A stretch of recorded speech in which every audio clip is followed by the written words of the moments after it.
as a yawn. I have a hole in my Cool. crotch.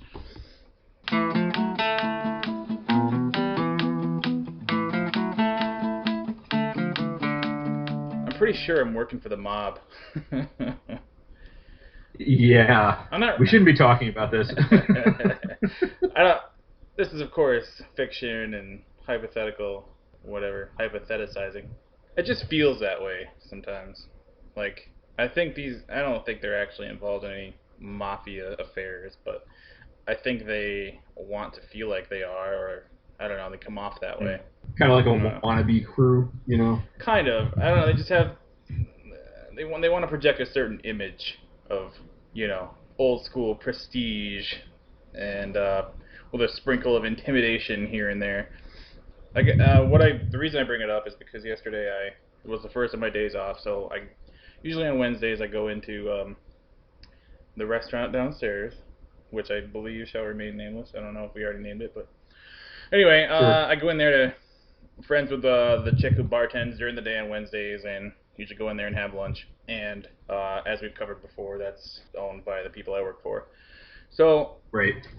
on my way in, both owners and one of their sons are sitting out front in the outdoor seats, and I get stopped to, quote unquote, have a little conversation. Oh, fantastic. Yeah. Fantastic. And it's just, it's like the two of them ganging up on me while the son hangs his head. And I guess a couple of things, like at my job, didn't get prepped or ordered or whatever. I don't know if I've explained it before, but I'm basically the number 2 guy over there in the kitchen, assistant kitchen manager or whatever. So, but I feel like they're always trying to pit me against the guy who's the actual manager. Like, I don't know. I just feel like I'm under like some sort of lose-lose thing. I don't know. Like they're just fucking building a gallows underneath my feet, and slowly bringing the noose down, and then one day they're just gonna like pull a lever or something. I don't know. Basically, I was told that since we each, the actual manager and me, each get 2 days off. Sometimes he gets 3 or more, which seems a little crazy. I was told basically that I'm considered to be the guy when those 2 days that he's not there, and they want to see me like take charge and whatever. They keep giving me the impression that he's going to be weeded out or something. Mm. But what I said was, that's all well and good, but I'm not trying to step on his toes, because at the end of the day, he's my boss. He's still over me. Yeah. And like, I want it to be like a work environment that I can actually deal with and not have to have this hostility, like, because I fucking went behind his back while he was gone or whatever. And the response to me saying that was, will you knock it off with all the nice guy shit? And I'm just like, that's who I am. That's, I don't know. It's just, it's real easy for it to be in the position they're in and make those kinds of demands or whatever. But, I don't know. It's like a setup or something. I don't really enjoy it. Apparently he got a talking to yesterday. I don't know. Talking to about what? Like he's not performing or something? I guess, not bringing in a show? No, not kicking up to the Godfather? Is that what's going on? No, he's just not really like organizing everything that well. Things go without being done a lot, or the order is missing items a lot, or whatever. Like we run out of stuff when there's no reason we should, blah blah blah, that kind of thing. But part of the problem is, it's fucking dead all the time. These idiots were so obsessed with opening their Mexican restaurant on Cinco de Mayo that they forgot to take into account the fact that Cinco de Mayo, like after that point in May, there's maybe 18 days after that where the college is still in session before it leaves for 3 fucking months.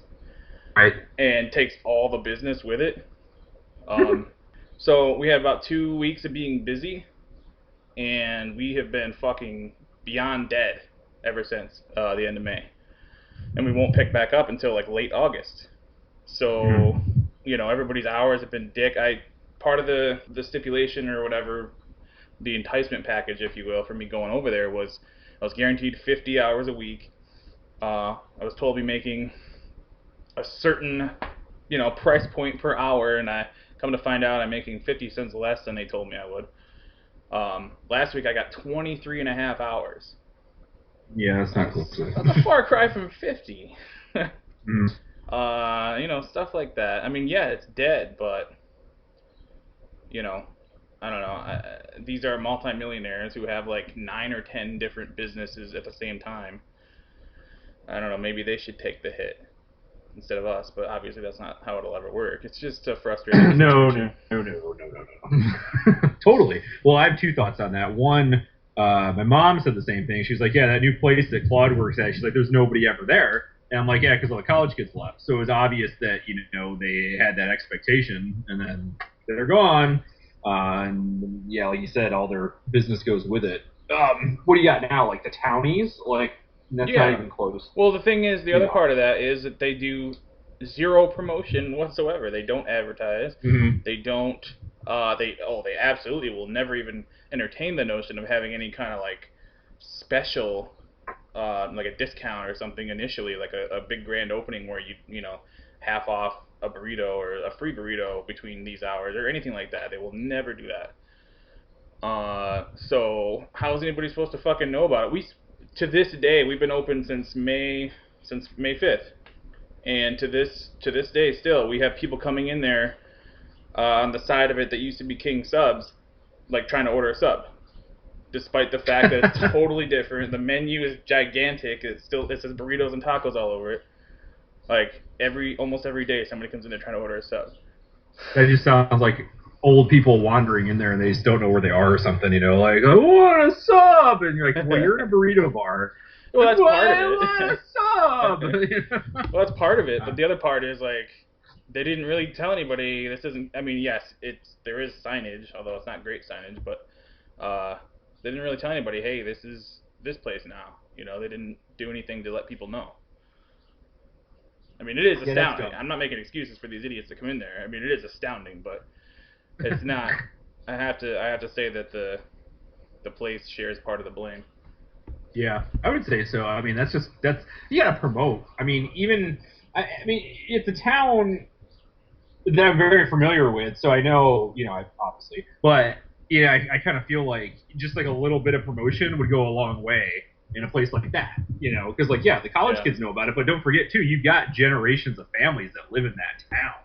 So there's other people that live there. So right. I just put a sign up somewhere else that's not, you know what I mean? I don't know, just something. Yeah. Advertise the other place and the other places that he owns, so it's not like it's weird, whatever. But yeah, this is like your classic mafia story, supplanted into small town America. It's like, they think the boss is weak, and they're trying to like groom you to be the new boss, and then they want you to kill the old boss to prove your worth. That's what they're working up to. They're gonna tell you in a couple weeks, they're gonna be like, here's a gun, go shoot that guy. That's what's gonna happen. And you're like, well, I quit, and then like shoot them before they shoot you, and then run away somewhere else. I don't know. But that sounds kind of weird. Of course, it's pretty weird. Of course, we mean a metaphorical gun in the form of perhaps a burrito or something similar. Yeah, if you put a burrito in your pocket, it kind of protrude like a gun a little bit, depending on what kind of burrito it was. Right. They had to go the hard shell taco, because that would keep the shape a little bit more, the taco. I don't even know what I'm talking about. Ours are really fragile, though. Yeah. You breathe on it and be careful. It crumbles. Be careful with your taco shell gun when you go pretend to shoot that guy. But yeah, it's just a really frustrating, kind of icky, I guess, for lack of a better word, spot to be in. I don't know. It's just amazing how it can't just be me. Like, it can't always just be me. How every fucking work scenario I find myself in starts out so promising and turns into complete shit within the first fucking 6 months. And this took, what, not even 2? Yeah, that's crazy. Yeah. It's bad luck, man. I don't know. That's what I've been dealing with in my intimate, personal life, I guess. Yeah, I haven't really been... I guess with my job, I'm not really facing these weird snuff the other guy out situations or anything like that, but I'm definitely hating my job just as much as I am the last time that we recorded, or the last time we talked about it. But, nothing like super like life-threatening. I mean, it's just your typical corporate America bullshit, and stuff like that. And I just don't like the job that I do, and I kind of feel like day by day that I'm just like wasting my life, at a job that I don't get one any satisfaction out of it, two have no interest in doing whatsoever. But yeah, it's just the same thing. I mean, I applied to a couple of places for jobs. I didn't hear anything, of course. So I guess I wasn't proactive enough in following up. So I don't know, like whatever bullshit mind games that employers want to play with you, instead of just being like, hey, he applied, let's give him an answer. They're like, well, let's just see how proactive he is, and maybe he'll contact us. And then when you don't, you didn't want it bad enough or something. So, fuck that. If that's what they're going to do to begin with, I'm not going to even start working at a place like that. I'll just nip that in the bud before it even starts. But, yeah, nothing really crazy job-wise. It's just pretty stupid. Doing stuff you don't want to do for a living. I mean, at least you get to, like, cook and do something that you enjoy doing. So I guess that probably would help a little bit, But me, I don't enjoy anything. Yeah. Well, because I can't find a silver lining in anything, let me debunk that aspect of it real quick. Okay. I have the promise of cooking dangling in front of me, but actual cooking doesn't really exist. No. And the other half of that makes me relate to your situation is the fact that I have a sort of title, but it's completely hollow. I have no input on the actual menu. I have no control over how anything is presented or put together. Even though anytime I've tried to, I guess, assert myself in that area or, make a suggestion or just do something on the plate the way I feel like it should be done, it's been met with favorable reactions, but it's like, yeah, that's nice, now go play over there kind of thing. Like, it's fucking, this guy George, who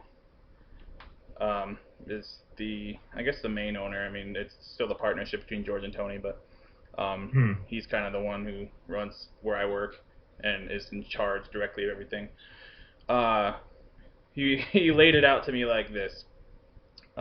This place is it's all about how I want it, meaning him. This isn't a place for you to be creative. This isn't a place for you to, express yourself with food. This is about what I want, and make sure not only you understand that, but everybody else under you understands that too. Wow. Well, that's telling you how it is right there, I guess. Jeez.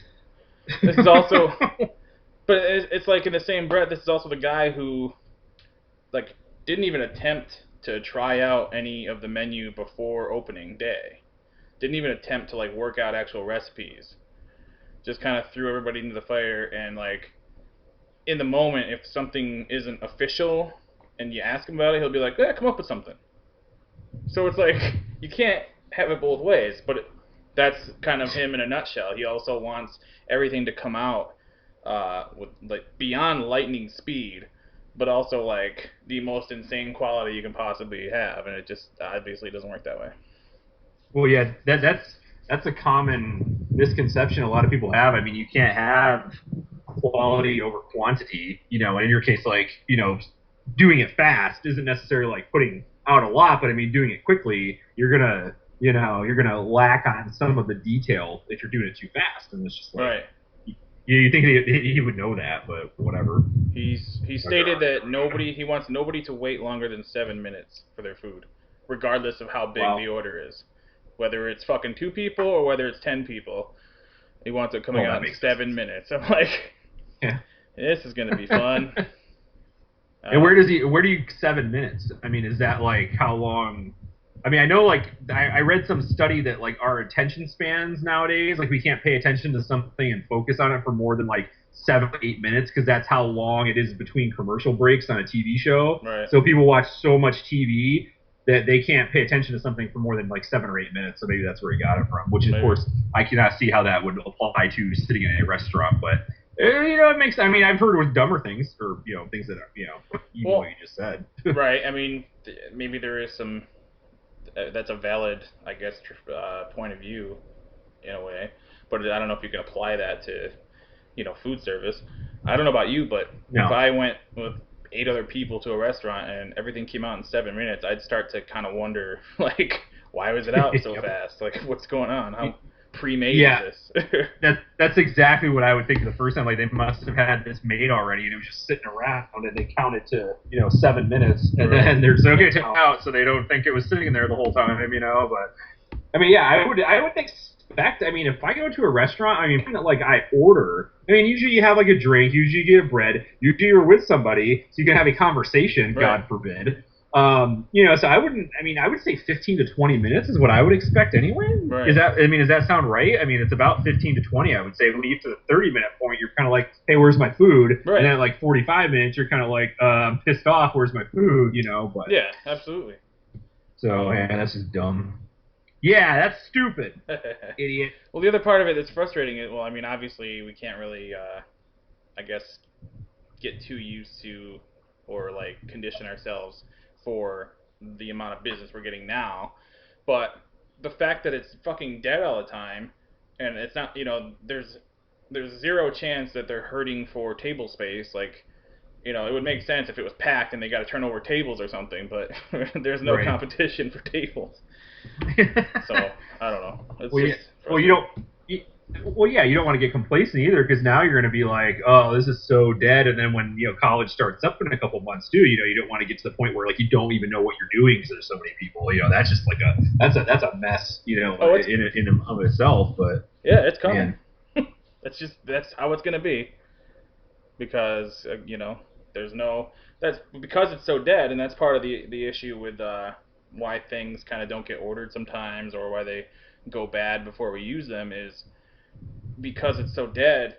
You can't really establish any kind of routine or like plan as to like, okay, we need to order X amount of this on every Wednesday or something. Like, you can't figure that out because there's no business to base it off of.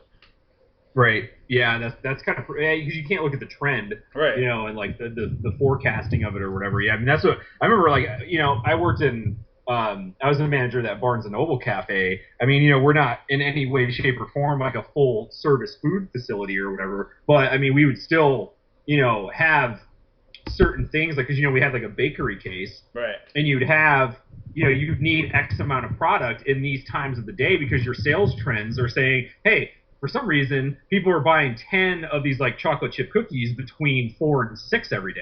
So, like, make sure you have a lot between 4 and 6. I mean, that makes sense. You have the data, and that's just one item, obviously. But yeah, I mean, you think in the restaurant too. You like, what's our most popular item? Okay, everybody, 75% of our orders are burritos. So you're gonna want most of your stock to. I mean, it's common sense, But you're right. You don't have that kind of data yet, because like you were open for 3 weeks. It was busy, and then now there's no one there. So. Yeah, kind of weird. I would think that you'd want. I mean, you kind of think like they wanted to be open on Cinco de Mayo. I mean, they should have just waited done it earlier, and then just had it open so it was established, and then had some big Cinco de Mayo party. Like, whatever. I'm thinking. I guess I'm not. Well, I guess I'm not a greedy mofo, so I wouldn't know what it's like. Or like you're not letting your pursuit of some imagined or arbitrary, I don't know, association with a holiday override your fucking judgment. Like, oh yeah, we opened on Cinco de Mayo. Like, that's awesome for one day. Like, who gives a fuck? Like, yeah, I know, right? It's just so insane that you would use that as like, if you're ready to go by then, awesome. That's a great goal. But obviously, it wasn't ready. Like 2 days before that, it wasn't even, like, there was no kitchen still, Like, I walked in there on my first scheduled day, which was 2 days before that, and, like, my day had nothing to do with food. It was dragging old hunks of wood out of the fucking back and, sweeping up and dragging dishes up from the basement and dusting them off and stuff like that. Like, yeah, that's... That's not really what you want to be doing 2 days before you open. No. You want to be like firing up the deep fryer or making a spat is what you want to do, But fucking hunks of wood, cool. It's crazy. Yeah, I wish you could have seen it. I don't know. know. That's nuts. So it's absolutely nuts. Yeah. And I definitely don't get paid Yeah, enough. we should like. Well, No, go ahead. I was to say, regardless of what the fact, okay, I've been working for these guys for 2 years, a little over 2 years, and I still make $1.50 less than I was starting at 5 years ago, in the culinary world or whatever. And regardless of whether it was, $30 an hour, I don't know. I feel like it's still not enough to be to have to like go into work and scheme and try to fuck somebody over. Yeah, I know, right? And like, well, like you said, they're obviously like grooming you to do something. Like whether it's Yeah. gonna be take them out or take over. It's like the whole thing just stinks. It's like weird. Well, I hate it because, obviously, like we've just discussed, like the actual nuts and bolt details of the job, like the actual dealing with the food and cooking and everything, is a big enough point of stress. I don't need to have the fucking like these political games hanging over my head too at the same time. Like it's just retarded. I don't know. Yeah. But yeah, that's Yep. what am I gonna do? Piss and moan like Oh, an well. impotent jerk and bend over and take out the tailpipe.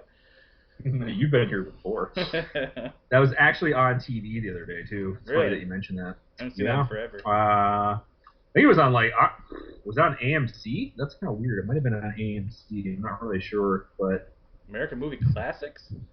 yeah. Come on. I know that's a classic already, man. That's '96. Stop it. That's like 20 years ago. Not cool. Maybe it was '97. I don't know, but it was.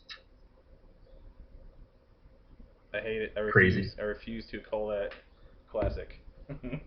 Yeah, not yet. Well, it's like I listen to like quote unquote classic rock radio. Right. I mean, they play like Nirvana and like Pearl Jam and stuff like that now, and I'm like, that's '90s rock, and that was like man, it wasn't that long ago. That's classic already. Like, you gotta be kidding me.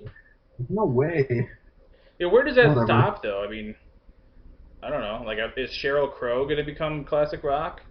Like, what do they put on there? What's the next step?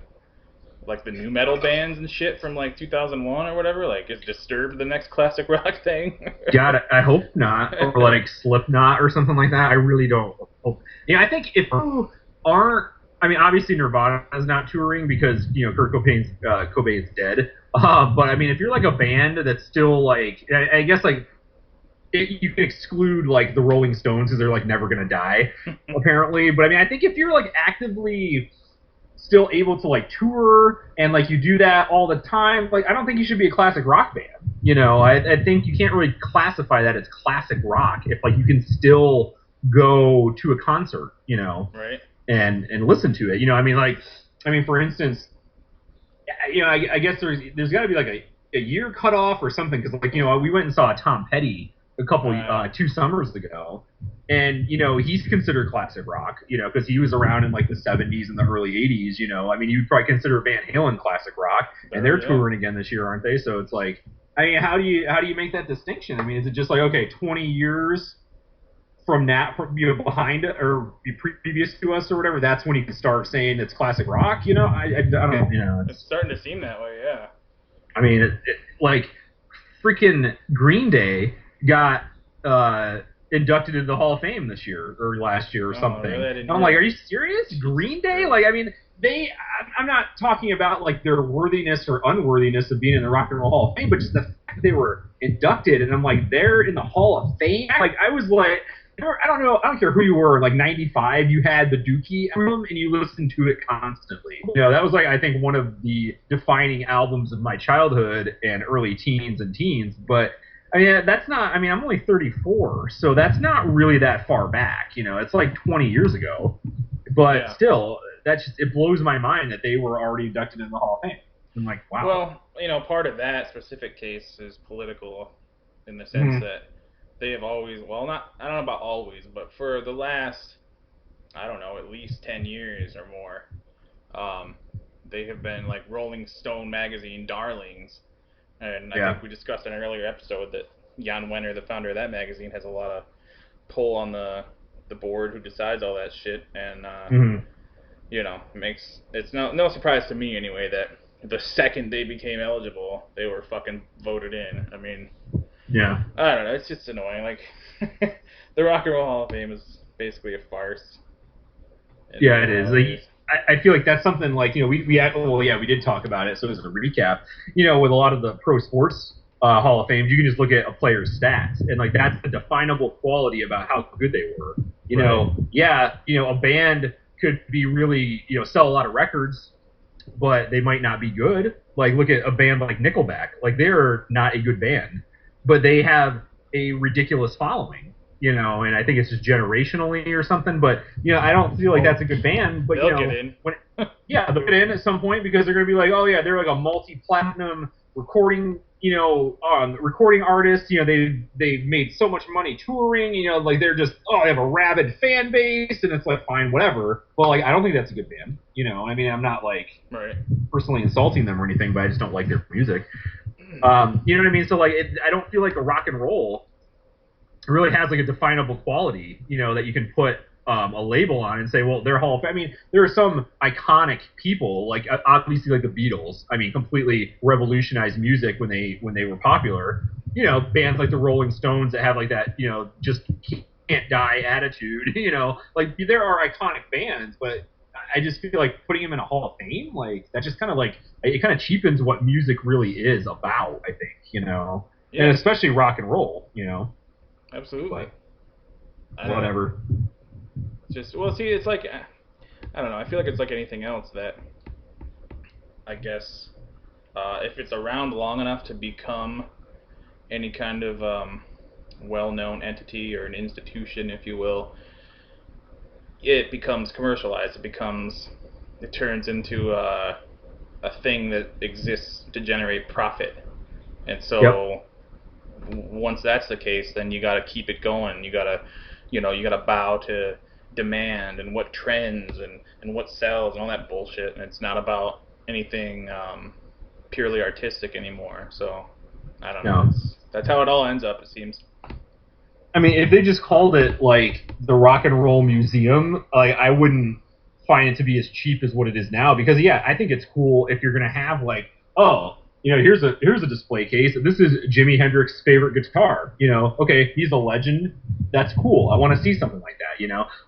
This is a display with a TV from like 1964 that's playing the Beatles' first appearance on Ed Sullivan Show. That's pretty cool. It's like an interactive thing. Like I want to see stuff like that. I don't give a crap about who you deem to be qualified to be in a Hall of Fame. That's where I kind of draw the line. The museum aspect of it's neat because you want to see cool stuff like that, like artifacts or whatever. But I mean, just the Hall of Fame side of it, I'm kind of like, whatever. I feel like they almost have to, like, they can't. I mean, I guess I feel like sports really shouldn't operate the way they do either, but I feel like they could get away with it a little more than something like music can. I feel like they should change the name of the Rock and Roll Hall of Fame to at least to include pop music, maybe the pop and rock, whatever you want to call it, Hall of Fame Museum, whatever it is.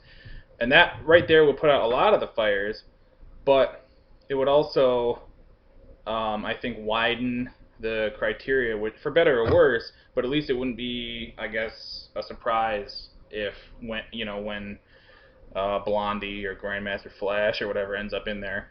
And also, I think they're both in there actually already. Yeah. Well, I know Blondie is, but is Grandmaster Flash in there? I'm pretty sure. Yeah. All right. Wouldn't call it rock and roll, but whatever. Right, exactly. But maybe make the criteria, like, do away with this whole voting thing, and just, like you said earlier, base it purely on undeniable achievements, base it on certain album sales or whatever. I don't know, however you measure cultural saturation. I mean, Well, I mean, to me, it's like the same thing as saying, like, where's the the Hollywood movie Hall of Fame? Right, it's like the same thing. Like, because acting ability is a talent. Just like I think music is, and I think being able to write movies or direct them or whatever, that's a talent. I mean, it's something that not necessarily like you're born with. I think it's something that it's more of a talent that you can learn. But at the same time, that those are talented people, and like, how do you define, how good an actor is? Like, do you look at how many Academy Awards an actor has won? Because that's just another political voting apparatus that picks who is going to win the best for whatever, so you can't really base it. So, I mean, it's like the same thing, I think, Right. I mean, if you're just going to keep making Hall of Fames for shit, you might as well make a TV Hall of Fame. Exactly. Where does it end? Well, at least a TV Hall of Fame, you can base it on, like, they say it's like the #1 watched show on Monday or something like that. I mean, you could take like average number of viewers and say, wow, 100 million people. I mean, that's kind of crazy, but get 50 million people a week watch Seinfeld when it was on. So okay, yeah, that had a viewership, and you could put that in the TV Hall of Fame. There's something you could do. I mean, just do something like that. Whenever we're gonna freaking make a Rock and Roll Hall of Fame, you might as well just keep on fucking, and do something else. Let's have a TV Hall of Fame, a movie Hall of Fame. Well, I mean, yeah, the movie Hall of Fame would instantly have gray areas or whatever arguments too, because like someone like Johnny Depp, for example, I think it's pretty culturally, it's inarguable that he would go in there, but he's never won an Oscar, Nope. So, what do you base it on? You base it on fucking ticket sales, or the amount of movies you've been in that have grossed billions of dollars or whatever. It's like, how do you figure it out? Yeah. You can't. I mean, I think you can't figure it out like that because you're not the only actor in the movie. You know what I mean? There's other actors in it. There's other. It's a different director. It's a different production crew. Whatever. So yeah, I mean, you can't. I mean, okay, fine. Harrison Ford has been in 20 films that have at least grossed $100 million at the box office or something like that. You'd be like, oh well, Harrison Ford, throw him in there. But I mean, same thing. I mean, he's an undeniably talented actor that I don't think he's ever won an Academy Award, has he? Did he win it for anything? I mean, he might have. I just missed it. Off the top of my head, I'm going to say not to my knowledge. I mean, I guess I could look it up as we talk and not be lazy, but I don't think so. Yeah, I don't recall. But I guess it begs the question, like, should Hall of Fames just be done away with totally? Like you said, maybe just call everything a museum, put undeniable, culturally impactful moments from whatever, each sport or each music or style or whatever it is, but don't say like, well, you get to be here and you don't. Like, I don't know. I mean, there are certain things that if you're going to go to a museum about something, you kind of expect to be in there. Like if you're going to go to a rock and roll museum, you're going to expect to see stuff about Jimi Hendrix and the Beatles and Elvis and what have you. Like nobody, I don't think, would ever argue about that. But like, I don't know, when you get down to like splitting hairs, it kind of just ruins it in a lot of ways. Yeah, it does. I think so.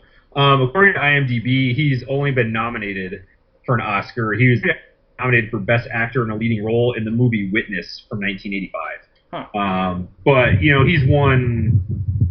Well, he's been a Golden Globe nominee, like I don't know how many times. Yeah, he's won very few awards, to be honest with you. I mean, he's like a Lifetime Achievement Award winner from American Film Institute, stuff like that. Right. I mean, I think that's cool too because that's like, it's a body or a governance, if you will, of movies, and they say, oh, let's recognize this guy who's been acting for 30 years and he does really well. I mean, that's cool, but yeah, it's just. You're going to find a lot of guys like that too. It's like, well, you can't base it on awards, Like Meryl Streep's won how many Oscars, but like I don't really think she's like that great, I mean, come on. Like, yeah, well, I'm just not interested in the movie that she's in or something. Right.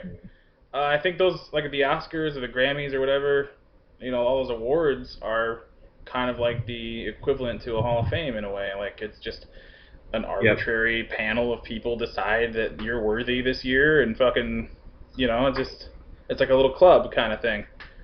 And I mean, you can win Best Actor or whatever, in your first movie ever. Like that's possible. But, and then we exist in the same world where it's possible for the Harrison Fords or the Johnny Depps of the world to go 30, 40 years in the business without even getting nominated or certainly without a win. And yet nobody would say, like, this Joe Schmo who just did his first movie and won an Oscar is better or more recognizable or more worthy than Harrison Ford. So, I mean, I don't know. It's just, I just kind of feel like maybe we're getting to the point where we're beyond that that era, I guess. I don't know what you'd call it. Just start. I feel like I'm outgrowing it as a person. I don't know. Yeah. I don't know. Yeah. Like that. I guess what it comes down to for me is we kind of talked about this off of the air earlier, but the Pete Rose thing reared its head again, and Yeah. if you take away all those silly committees and the political aspect of all these things, this Pete Rose issue wouldn't even exist, because then it'd be just based on his achievements, just based on his undeniable, abilities to play the sport. And I think that would, I don't know. Yes, like, we might have talked. Yeah, I think we talked about this before, like the actual details of his particular case or whatever. But Right. from a purely technical standpoint of playing the sport, it's undeniable the guy belongs in there. And I think anytime you introduce unnecessary politics and bickering, it just they argue so much that he would come with this black mark, or Barry Bonds would come with this black mark, but you're putting a black mark on the whole thing by bickering over it for 30 years. So Yeah, it's true. Well, if you look at like Pete Rose's case, I think it was called the Dowd Report. Named it for the person that put the report together, I guess. I think it was 1989. I can't remember the specific year, but they based on this Dowd report, they gave Pete Rose a lifetime ban because they thought that he was betting on baseball. Right. The baseball rules say if you are caught betting on a baseball game that you have nothing to do with, then you get a year ban or like a year suspension from baseball activities. If you bet on a game that you have something to do with, you get a lifetime ban. So for years and years, he just denied that he did it. He just signed the thing and said, fine, ban me, whatever. So finally in 2004, he admitted it. He's like, you know what, fine. All these years I've been keeping it from you. I bet on the game, but I only did it when I was a manager. Right. Okay, I didn't bet on games when I was a player, blah, blah, blah. So just a couple weeks ago, apparently his associate that placed bets for him, a lot of people thought actually he had ties to mob betting rings or loan sharks, whatever it is, which is funny because we were talking about that earlier. I guess like they found this ledger that showed he wrote down Pete's name in it and like his bets that he was making. So this mysterious notebook with handwritten bets, a ledger you could call it, showed that he actually placed bets when he was a player/manager. I believe it was in 1985 or 1986. So according to this, he actually did bet on the games while he was a player. Right. So now it's like, well, you said you were only a manager, but now we find this book, which you never know. This could have been a forged thing, but typically when you find stuff like this, it's not. The guy's keeping track of who's betting what. So yeah, very well, it could be forged, but they believe it's authentic. It's the real thing, So now they're saying, well, you lied about that too. So where do your lies stop? Is basically what the sentiment is going forward is. Because he's actually Bud Selig's no longer the commissioner of baseball, and he wasn't the one that instituted the ban. He upheld the ban from the previous commissioner that banned Pete Rose. So now that there's a new one, once again, Pete Rose has given him an application for reinstatement into baseball, Major League Baseball or whatever. So they have not reviewed it yet. I guess they're going to meet around the All-Star break in a couple weeks to talk about it. I mean, there's no guarantee that he will overturn the ban or uphold the ban. But getting back to the whole betting thing, is there's still no shred of evidence saying that he ever bet against a team he managed or played for and intentionally lost the game. That's the reason why they want betting out of baseball, because remember the Black Sox scandal from 1919. They paid those players to throw the game, and that's why they don't want it in baseball. Because he very well could have been a player and said, you know what, I'm going to bet against the Reds losing tonight. And then he just stands at the plate and strikes out 4 times on purpose. Right. So he did everything he possibly could to not win that game. I could see that being a problem. But if you're betting on your team to win, and then you go out there and play your ass off like you have your whole career because your nickname was Charlie Hustle, like he was known for being a balls to the wall kind of player, which I think is one of the good qualities about him as a baseball player, not just to mention he has the all-time number of hits. He is the hit king. But there's not a shred of evidence saying he ever intentionally threw a game to make money. I mean, at one point he was in the hole like $25,000 with these mob bookies, and you would have thought maybe at one point he's like, oh, maybe I'll throw a game and win some money. No, he never did that. He just kept losing money on baseball, and it's like he never, okay, fine, you're not allowed to do it, but I mean, like he never. I don't think he really besmirched baseball by betting on his team to win. I mean, that's just to me that's just nonsense talk, But I don't know. Yeah, I agree with all that, and I don't know, because of his accomplishments. I almost feel like even if he had bet against it,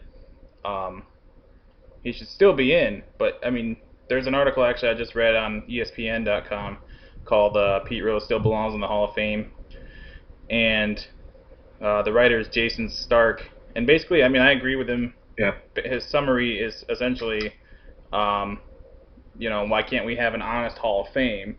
Just, give him a plaque that tells the whole story. Be honest about every part of, his career. Don't try to whitewash anything and pretend it didn't happen, but also don't try to erase his actual accomplishments in the sport either. Yeah. And I'm all for that. I don't know. Yep. I'm all for it too, and you're going to see all the varying opinions about it. Some people think that he doesn't deserve to be in the Hall of Fame because, even though he's the hit king, most of his hits were singles. So people like to see the power hitter, blah blah. Yeah. So people argue it back and forth, but I mean, hits are hits, though, right? Yeah, hits are hits. I mean, that's what playing baseball is about. Like, you didn't want to play baseball so that you could catch a fly ball or whatever. You want to get a hit. When you get up there, that's what it's all about, as a batter.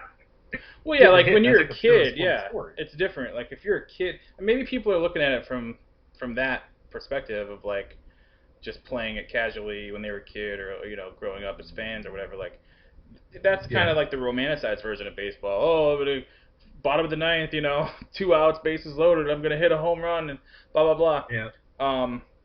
That's what everybody thinks of, but when it comes to actually being a professional and playing, having to execute strategy, and do it, the manager tells you to do and shit, yeah, like you're hitting just to fucking get on base. You're hitting to fucking advance the game, Yeah. Yep. But I don't know, I feel like it's, how do you pretend? I mean, even if he had done if he betted against his team, blah, blah, blah, whatever it was. Like, I mean, obviously that changes the story. I don't think it's right. But even if that had happened, hasn't he served his time anyway, regardless? Like, he's 71 years old, for fuck's sake. Yeah, he's getting pretty old. He's running out of time, right? To get it out of, to get it overturned or whatever. But yeah, I mean, it doesn't. I don't have all of his lifetime statistics, but I mean, I know he's made numerous All-Star games. I'm pretty sure he won a championship for the Reds too. I mean, he's done it all, as a baseball player. And I mean, any baseball purist will probably tell you, like, yeah, that guy should be in the Hall of Fame. Right. Who gives a crap what he did? Like, yeah, he was wrong, and he's at least admitted to it at that point. And even with the whole betting as a player manager, he might have. I mean, he can always backtrack and say, well, I bet during the time of me being a manager. Yeah. But still, he never bet against his team to lose, and he never intentionally threw a game. Like, if you can give me evidence of that, then I will change my mind. Right. And I'll tell you that right now. But like, if you can't, and there's no proof of it, every time it's like I bet $3,000 Reds win tonight, or whatever, or we win by 5 runs tonight or something, Right. That's not betting against your team. Are you kidding? Like, that's stupid. But whatever. I guess the last thing I'm going to say on it is another point from that article on ESPN.com is, like you said about his accomplishments, they've never asked him to turn in his World Series ring. They've never asked him to give back his MVP trophy. They've never asked him to give back, his Rookie of the Year trophy or plaque or whatever the hell you get. It's never, those things have never been wiped out of baseball officially. So, I mean, it's kind of hypocritical, and I think it's just time to fucking put it to bed. It's silly. Well, it's like we talked about that before. They have those like record boards and stuff. Well, I mean, I don't know if they do anymore, but you could go into the Hall of Fame and see who's number 1 on the list is Pete Rose. He's got the number 1 hits. It's like you're telling me you can put his accomplishment and acknowledge it in this in this institution, but you can't put his plaque up on the wall because he's been banned for something stupid. You know, like Right. that's what's never. Yeah, that's never. I could just never understand that. You know, even as an adult who's I consider myself to be somewhat intelligent. I just don't understand how you're equating the two with not letting him be in the Hall of Fame. I mean, it's absolutely it's heinous. Yep. Whatever. Yep. Let's actually see. I do have his stats up here on my phone, but this is a crappy website. So, well, his lifetime statistics, he's hit 4,256 hits is how many he had in his lifetime. Usually, one of the milestone achievements for a player to get into the Hall of Fame is getting 3,000 hits, and he blew that out of the water by 1,200 or 1,165. Right. No, wait, no, 1,256. Sorry, I was looking at the wrong stat. Yeah. But yeah, it's just like wow. I mean, that's absolutely insane. But yeah. Whatevs. Yeah, he's got an all-star batting record. We know he's been in the all-star game. Yep. Poor Pete. Can't catch a break. It's pretty funny, too. I know that if you go to, an autograph signing with him, sometimes he'll write something funny on the baseball. Like, for a while, he was signing his name Pete Rose. And then, on another part of the baseball, he'd write, sorry, I bet on baseball or something like that, which I thought was kind of funny. And being humorous about it. Of course, he's in that Skechers commercial I was telling you about, too, right. where, he was like, oh, I love to relax in the hall. He's like, I can't even be in the hall in my own home, because, the wife kicked him out of the hall wearing his shoes. Pretty funny. But, yeah. Played a long time, 30-some years. Has a long career. Well, I guess baseball players have more longevity than other sports because they just, won't get worn out. But anyway, I can't find any of his actual awards, but that's a relevant point. So, well, we know he's got them, and we know that baseball counts them. So, what's the issue here? Yeah, I know, right? just shut up and let him back in. And that's the thing too. I think if you just elect him to the Hall of Fame and get it over with, we'll never have to talk about it ever again. It'll be it might come up once in a while or something, but yeah, it won't be an ongoing issue. Let's let it be in the past. I don't know. People are silly. Human beings are insanely ridiculous sometimes with what they get fixated on, or what things are considered important over other things in the world, and I don't know. It's just silly. Yeah. Well, sports are one of those things that, I love sports, and I understand why people love them. I mean, there's such a distraction to all the crap that happens, and, it's a good way to be competitive when you can't compete yourself, I guess. I don't know. But, for us, man, it's just such a pain in the ass, though. The Rangers can't win a Stanley Cup. The Mets, they give you that little bit of hope every year, and now they're playing like crap. They've lost, 7 games in a row or something, and you're like, man. Right. Catch a break, people. And then that's the thing, too. You can absolutely... It's funny, I was actually reading an article that Bill Simmons wrote, who he was a very high-profile, everyman kind of guy that wrote stuff for ESPN and everything. I guess, he just decided that he was going to sever his relationship with ESPN. It was a huge thing. But I feel like he wrote an article about what it means to be a true fan and the rules of being a fan of sports. It was if you're from New York, you have to pick the Mets or the Yankees. You can't be oh well, at least if one New York team's doing well, then that's okay because they're from New York. It's no, you have to pick a side. You're either a Mets fan or you're a Yankees fan. I'm that's kind of funny because that's how we are, Yeah. And there were things you can't obvious things you can't change your allegiance to a team. You can't move to another city and then all of a sudden be a fan of their team and not the team that you used to be, unless you live in a city that you come from a city that didn't have a sports team or something, and now you're in a city that it's it was funny. Yeah, just look it up. I think it's on. Yeah, it's pretty neat. So, well, actually, the Mets won today. Yay! So we're good. Oh yeah, I think I have. They only won 2-0, so that's cutting it pretty close, guys. But we had one of our good pitchers pitching today, so that was pretty good. Jacob DeGrom. Oh, yeah, against Milwaukee. Yep. Milwaukee. Well, it sucks, too, because, their ace, Matt Harvey, last time he pitched, they lost 1-0. It's what more could the guy do? You got to score runs, guys. But yeah. Yeah. It's pretty sad. Well, it's kind of like, the Rangers expecting Henrik Lundqvist to be their whole team. Yeah. I mean, Not gonna happen, guys. it's not quite as simple as that, but in the end, that's kind of what it all boils down to. Well, I'm just glad the Tampa Bay lost to the Blackhawks. It would have been awesome to see Rangers and Blackhawks. Yeah. That's an original 6 matchup, but Right. yeah, I wasn't about ready to give Tampa Bay any satisfaction. I mean, they've got 3 former Rangers on that team, and I was just like, man, they could not win and Right. prove the Rangers wrong for like, haha, we left the team. Right. But well, Callahan got traded, so that doesn't count. But like Brian Boyle and one of their defensemen signed there in the offseason because Callahan was like, hey, come down here with me, guys, And, Right.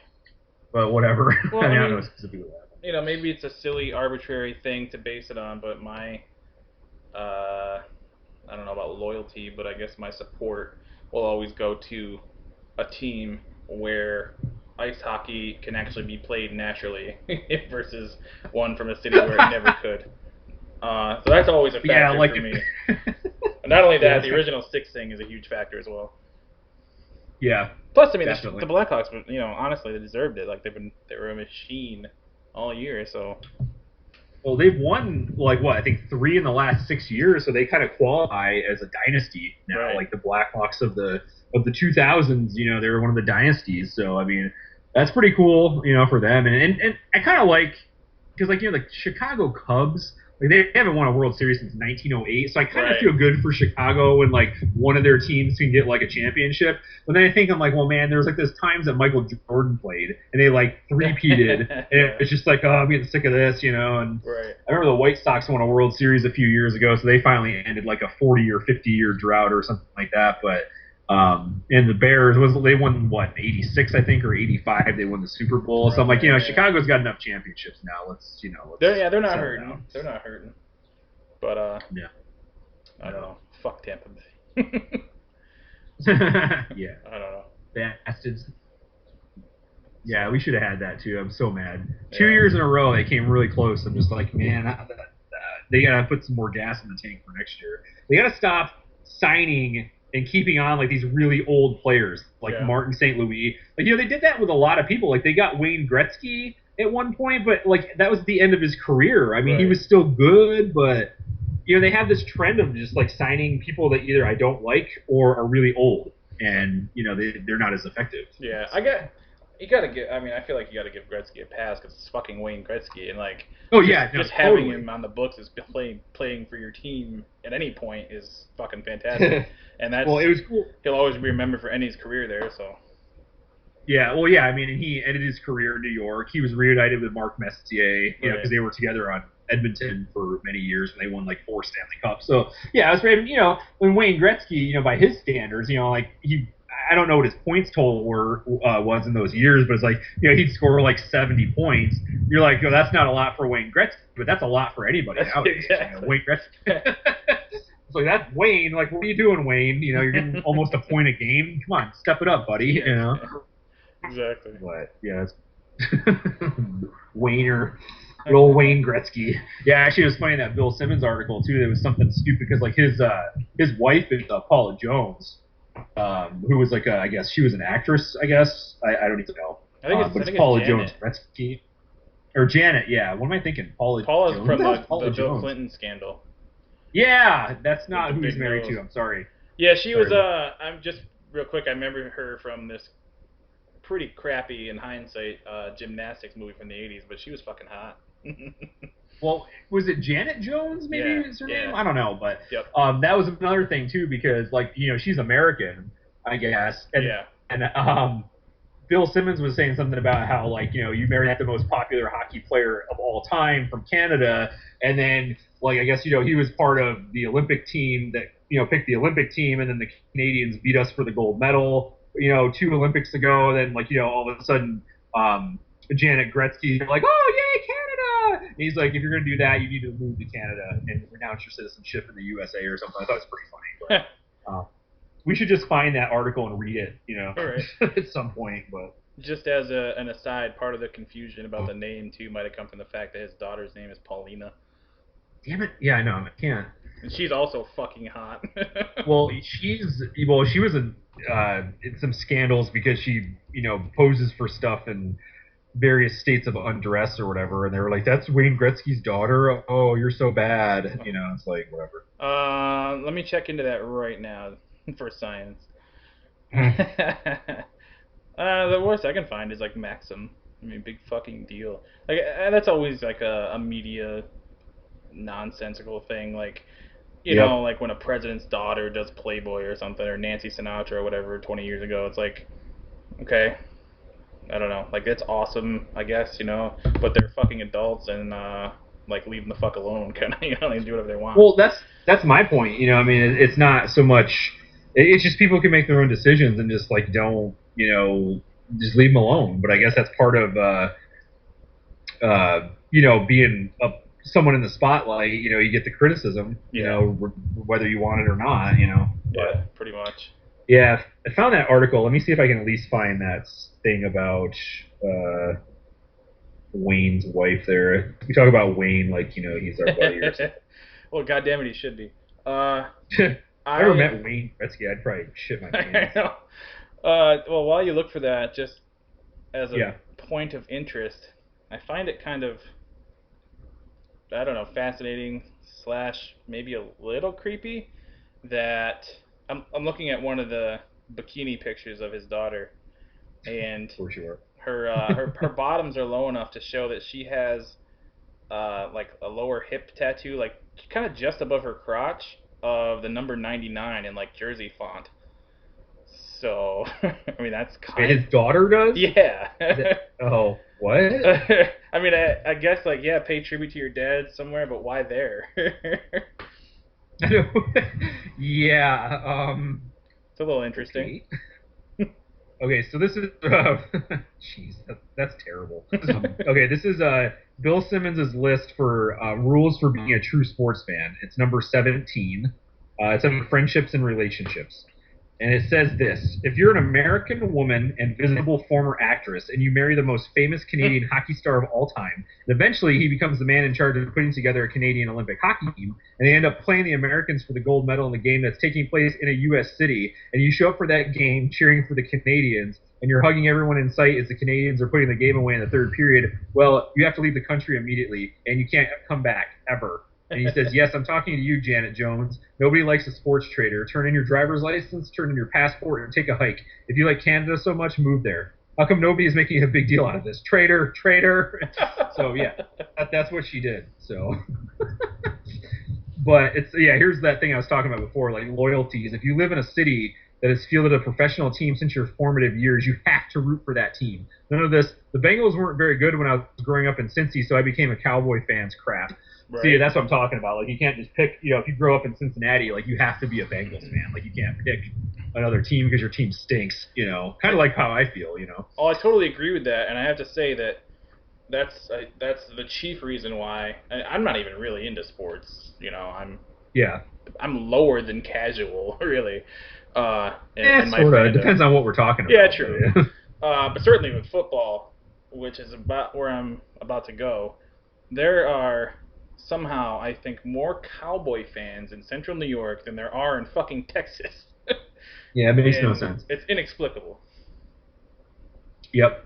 Same thing when I lived in Virginia, I noticed that too. And it's funny because Virginia, also not close to Texas, which has pro sports teams in Philadelphia, North Carolina. You can go as far as New York City. You know what I mean? There's sports teams that are in the general vicinity. Pittsburgh. Right. You know what I mean? There were tons of Cowboys fans. I'm like, what is going on? Like, I don't get it. It's just. I mean, yeah, you don't have a professional sports team in Virginia, but I mean, why is everybody picking the Cowboys? Like, they're not even close. Like, it would make more sense if they were like Philadelphia Eagles fans, because that's like one of the closest major cities, or Carolina Panthers. So that's even probably closer than Philadelphia. I don't know, but I mean, it's like, what are they? I don't get that. What are they basing it on? You know what I mean? Like, I don't know. If it's not geographical, then are you just picking them because you like stars, or because you like fucking blue and silver, or whatever? Like, what's the issue here? Is it because I like stars? Because the cheerleaders were like a big deal in the 80s or something? I don't know. Yeah, I have no idea. I mean, I guess for a while they were kind of a dynasty. Yeah, they were. They had their years. Well, the same thing. There's a lot of Steelers fans everywhere too, because they had their Terry Bradshaw years. Where they were like really good and won a bunch of Super Bowls, and then like recently they've won a couple. I mean, at least within the last 20 years. So I mean, they have that like rabid fan base. Right. But yeah, it's like people. I remember we went to like that Tully Sports Bar in Syracuse, and we went like for lunch on a Sunday. That was with my parents, and like this guy comes in with his wife with like he's a huge Steelers fan. He's like, I want that table in front of the TV. And then they give him the table in front of the TV. He's like, you're going to put the Steelers game on this TV, right? Like, I want to watch the Steelers. I mean, obviously I'm embellishing him a little bit, but that's basically the attitude he had. He was like, I want the Steelers on this TV while I'm eating my lunch. It's like, Jesus. One, stop being an asshole. Two, holy shit. Why do you like the Steelers so much? You live in upstate New York. Yeah. You can pick from 3 teams that play, supposedly play in New York. It's like it's absolutely insane. Bills, Giants, or Jets, obviously, but whatever. Right. Well, I guess that's. Does it make sense? I don't know. I'm railing pretty hard on this topic, but it's also one that technically I'm a hypocrite on, in a way. To harken back to the Michael Jordan Bulls conversation. I never wouldn't root for the Knicks, but I would never call myself a Knicks fan either necessarily. Back in the day, back in that era, I mean, I was definitely a Bulls fan. But, I mean, I wasn't really even a basketball fan. I was just a Bulls fan because, like, Michael Jordan was, I mean, the whole country was a Bulls fan in a lot of ways. Yeah. I don't know that you can say that with the Cowboys. I mean, maybe there are arguments that could be made. But, I mean, to this day, like, I wouldn't say I'm still a Bulls fan. Like, there's so many people around here in my immediate area that are, like, just still diehard Dallas Cowboys fans. And I just don't understand it. I don't know. Do we have like family members that are Dallas Cowboy fans too? Yeah, I think my dad. For a while was. He's back on the Giants train now. Yeah. But I think in the '90s. I think during the Troy Aikman years, he was. Yeah. Yeah. So I know Aunt Nancy likes the Giants because that's one of the things that we always had in common. Is like she likes the Giants. I like the Giants. We're good to go. Yeah. Because I know she's a Yankees fan. I know your dad's a Yankees fan, right. So that doesn't really mesh well with the Red Sox fans that we have. But yeah, I guess like being from where we are. I mean, I wouldn't say that you have to like pick a New York team to like. I mean, because our mutual friend Christian, growing up, he was a Mets fan and a Giants fan, but in hockey, he liked the Pittsburgh Penguins, and in basketball, he liked the Bulls. And I know that his dad was originally from the Chicago area, so his dad was a White Sox fan and a Bulls fan. So like I could see how he likes the Bulls. I never understood where he got the Pittsburgh Penguins from. Yeah. I mean, I know Mario Lemieux and Jaromir Jagr, they won back-to-back Stanley Cups in the early '90s. So I could see maybe that was like a popular team because they were winning championships. So that might be why he liked them. Right. So I mean, that's probably why that might be why he picked them. But yeah, we're in the area where we live. I mean, we're still a good 3-4 hours from New York City, so it's not like we can be diehard supporters of any New York City teams and going down there and supporting the team or whatever. But right. So I guess in like a geographical area. Yeah, I mean, all my favorite teams are New York teams, right. Like hands down. But yeah, I don't know. I mean, I guess that's just really weird. Yeah, I don't know. I just associate that with him, so I never even considered questioning it. But yeah, it's a great question. Like, where the fuck does that come from? Yeah. Did he like yellow and black? Yeah. I don't know. Weird. Super weird. I'm trying to look up what's the cowboy thing, but my internet is fighting me every step of the way, so it may have to remain unanswered. All right then. Sounds delightful. Had you, in a related topic, have you followed at all any of the progress and hoopla around the Tom, what's his name? Fucking, like I say Tom Hardy for some reason. That's an actor. Yeah, he was Bane. God damn it. Tom Brady? Brady, yes. Wow, I'm like seeing his cleft chin right in my mind's eye, and I can't come up with his name. Yeah. Deflate. I saw that he went to New York to talk to the commissioner to, I guess, appeal his suspension, but I did not see what happened afterwards. I actually forgot to follow up on that. You'd think that I would have. Well, I saw that it took fucking 10 hours. Yeah. they were probably having a love fest in there. I don't really know, but I mean, yeah, if he's going to talk to him about that long, just for 4 games, that's what we were talking about too. Like, a 4-game suspension. It's like, who cares? Just do it and get it over with. Right. You lost like $1 million out of your like hundreds of $1 fortune or something. But I mean, at that point, is it even $1 million? I don't even know. But yeah, I don't know. It's like 4 games that turned into like I think like $1.8 million of his salary or something. So I mean, he makes like 20-30 million a year. Who gives a shit? Yeah, big deal. I got 2 different search results here. One says that the decision on his appeal is on hold until next week. Another one is saying that it likely won't be decided until late July. That's good. Just in time for training camp to start, and cause more of a fuss that we don't really care about. Exactly. Whatever. I mean, it's a story that's, I'm pretty sure we talked about it when it was actually going down. And it's just such a non-story, but they just won't let it die. Nope.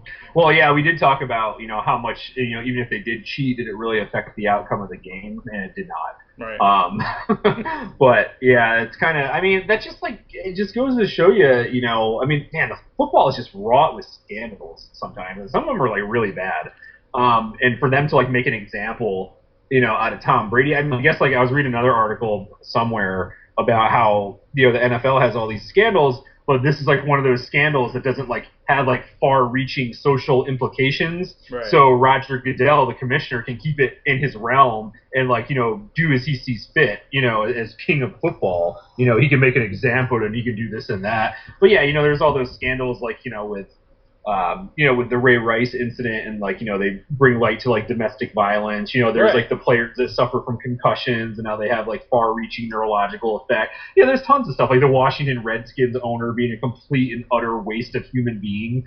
I mean you can look up articles on what that guy's done to like screw over his fans, basically spit in the face of like people saying they should change the name of the Redskins, which I think they should change the name because Redskins is kind of a derogatory term for Native Americans. Like I don't think Native Americans walk around saying, "Yeah, I'm a Redskin." That's not. But he like refuses to change the name of the team, and it's just like absolutely ridiculous. He'll get people up there that he claims are Native American to say like, "Oh, we don't mind," but they're not even Native American. They're just like he's playing everybody for a fool. Like he's horrible. I don't even remember the guy's name, but right. Whew, well, I mean, a whole podcast on that crap. Yeah, exactly. I wouldn't be surprised, especially in the wake of the shooting in South Carolina and all the Confederate flags being removed from everywhere now. Wouldn't be surprised if that affects something like that in the near future too. Yeah, speaking of that, I think it's about freaking time. Like, those people are seriously deluded. Yeah, right? It's about Southern heritage and something. I remember when I lived in South Carolina for a year, and that actually kind of struck a little close to home for me because I countless times have walked past that church at some point in my life when I lived there. I hung out in downtown Charleston a lot. Really? And I remember it's a really big church, too. And I always remember walking by it and just being like, "Oh wow, this is a really big." It's a nice little piece of architecture for Charleston. Charleston's like one of those cities that's zoned where you can't build like new buildings and skyscrapers. You can only improve on what's already there. So architecturally, it's a lot of like historic, classical, Revolutionary War era architecture. And yeah, that kind of struck a little close to home. But I remember like living down there. I mean, I've always liked Charleston. I never really was like involved politically or knew like what the social, situations were down there at the time. But I always thought it was weird that their state flag was a Confederate flag. I was just like, the old joke is like, "Oh, you guys lost. Like, what are you still living in the past for?" Right. But it really does. It doesn't represent like Southern heritage. I mean, if you're telling me that Southern heritage is armed revolt and advocating slavery and stuff like that, then fine, it does represent Southern heritage. You know what I mean? If that's what you want to equate the South with. Yeah. And unfortunately, that's what most people do equate the South with in that time period. Is that they were, and like they were, and like I know it's been on the Daily Show a lot. And Jon Stewart even said the street that church is on, it's called Coon Street. It's named after like the vice president of the Confederacy at the time, who thought that like slavery was like a social good and should have been protected and stuff like that. It's just like, what? I mean, come on. But Right. Yes, you were right. Maybe they will change the name now because it's crap. Well, But I saw something earlier that was, I mean, I guess the actual history is it started out as a battle flag for like the Virginia Army in the yep. Confederacy. So it wasn't necessarily directly saying like this flag is about slavery. But I mean, do you Nope. think any of those guys were against slavery? I doubt it. Um, but I saw Larry Wilmore talk about it. I Um, like him. He's good. yeah, and he made the point that it wasn't. It'd be one thing if South Carolina had always had that flag, flying over the Capitol since the Civil War era, but they didn't. It only goes back to 1961, coincidentally, right at the time when fucking civil rights was breaking out, Yep. and it's sort of like he put it basically like a silent, reminder, like to know your place, basically. Yeah, it was. I think it was Strom Thurmond, wasn't it? The longtime senator from there, like back because he I was a senator back then. I think it was I he had didn't something to do with it. But you're right. It was around the civil rights era I didn't hear that. that, but it wouldn't surprise me because he's racist as fuck. Yeah, no, he is. He was actually still Senator Thurmond when I was down there in like '99, 2000, which is crazy. But yeah, he was like he was a senator too. He was like 90 until he died, wasn't it? I don't know. Yeah, pretty much. Yeah, But he was in a wheelchair still, fucking on the Senate floor. yeah, I guess his son or his grandson or something's in the Senate now, and he finally like denounced it as well. So that's actually a pretty big step for that family, I guess. Yeah, really. But yeah, I mean, people were just so deluded about that thing. But yeah, you're right. It started out as I believe it was like the Northern Virginia Cavalry. It was his General Beauregard. He won the first Battle of Manassas in 1961. Idiot, 1861. The Civil War was fought not 50 years ago. Might as well have been still. I mean, Right. yeah, that's kind of weird though, isn't it? Like in the Civil Rights era was about 100 years after the Civil War. That's kind of Yeah, weird. it's crazy. But yeah, he that was their battle flag, and it was eventually adopted as like the official flag of the Confederacy. But it was only like in the corner of the flag that, spoiler alert, was all white because it was the white man's flag. The guy said or something. I was reading it online today. Right. And so I'm like, yeah, that's ridiculous. And then it was adopted. It was like the flag in the corner, white flag, but then had a red stripe on the end because a lot of the soldiers thought that if you saw it from far away, it looked like surrender flags. It was mostly white, so they wanted that red stripe.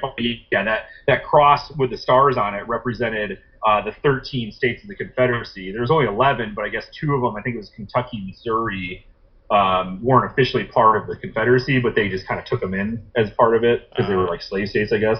Right. Like they didn't actually openly say we're seceding, but they kind of adopted them into the Confederacy. So it's the 13 stars or whatever. Right. But yeah, and it's stupid. Like people are just deluded by it. But you're right. If they had it the whole time, it's not that big of a deal. But that was specifically made for when the Civil War started, and it was the symbol of recession or secession and slavery. It's stupid that like it's still Yeah. Well, the thing whatever. is, I think too, like even if it didn't have specific slave-related origins or whatever, Yeah. I kind of agree with the argument that people or the parallel people draw to the swastika. That was ripped off of, I don't know if it was Buddhist, but it was a totally different like peaceful symbol about something. I think it was like the circle of life or something it represented. The Nazis appropriated it, and people remember it for that. And unfortunately, it's terrible and stupid that it got corrupted, but Yep. I guess it's for the public good, that not be seen because it's way more associated with Nazism than anything else. Just like the Confederate flag is way more associated with racism and ignorance. Sorry, Yeah. Yep. I mean, to me, it's like people making a fuss that their flag is changing. I guess like you could make like the very thin and diluted argument too that, well, if you look at the American flag, slavery was legal for like 100 years under the American flag. Right. But is that what our flag stands for? No, it stands for something else. And Yeah. I think that's where they lose the argument because like that flag was specifically thought up and created during a time where people were fighting for the right to own slaves, other human beings. Like how, it's just ridiculous. Yeah. And, whatever. But I mean, the American flag also has evolved over the years. Mhm. I mean, believe me, I'm not against revisiting and revising and continually improving national symbols either, or like I'm definitely somebody who supports um, taking back taking under God back out of the pledge because that didn't start until like the 50s either. Yep. And same with having in God we trust on money and all that stuff. Like you're supposed to have separation of church and state. So I mean I'm I'm totally for looking at like national symbols or whatever, but that's not what this particular issue is about. Like let's fucking go one No. at a time here. Yeah, that's not even like a national symbol at all. I mean, you could say it's like a Southern symbol Right. with like you see all the other state flags that have some version of that on their flag. Like I think Mississippi was one of them, or Yeah. was it Mississippi or Alabama? I can't Yeah, it's remember. Mississippi. I'm Yeah. not really, I don't really give a shit about the South, so I'm not really like into their flags or anything. I barely know what New York's flag looks like. Right. But yeah, it's just Well, I feel like it ties in with the the bizarre Dallas Cowboys fandom locally, yeah. because there's a ton of people who drive around with the fucking Confederate flag on their pickup truck or in their house window and whatever else. Like, I've never been able to understand that. I've always said like, you're not in Alabama, you're in fucking, you're 2.5 hours away from Niagara Falls, the border of Canada. Like, Right. what the fuck are you doing? You know? Yeah, there was someone in our neighborhood that would fly a Confederate flag too. My neighborhood growing up, like they had like the like American flag and a Confederate flag out front. I'm just like, I never understood that. That was stupid. Yeah. Whatever. Well, that's probably as good a place as any to end it for this week. We would say thanks a lot for listening to episode 14 of WAMCast, and we will see you next time.